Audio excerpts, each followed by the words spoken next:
هلا وشلونكم؟ اللي ما جرب الدجاج المشوي بتتبيلة الخلاط راحت عليك. يطلع الدجاج مستوي ودايب كلش طعمه طيب. بالخلاط راح اضيف طماطة، راس بصل، فصين ثوم، فلفل احمر بارد حلو، نصف ليمونة مطلعة منها النوى، ملح وفلفل اسود وبابريكا، ربع استكان زيت زيتون وربع استكان خل ابيض.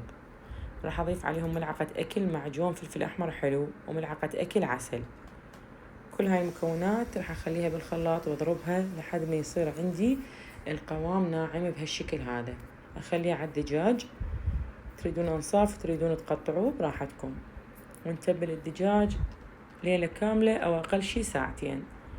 بعدها راح اخليه على بطاطا واغطيه بورق زبدة مبلل وادخله فرن حامي الرف الوسط حرارة 200 إلى 220، تاخذ تقريبا ساعة ونص ويطلع عندنا جاهز ومستوي. نحمر الوجه الفوق ونقدمه بهالشكل هذا.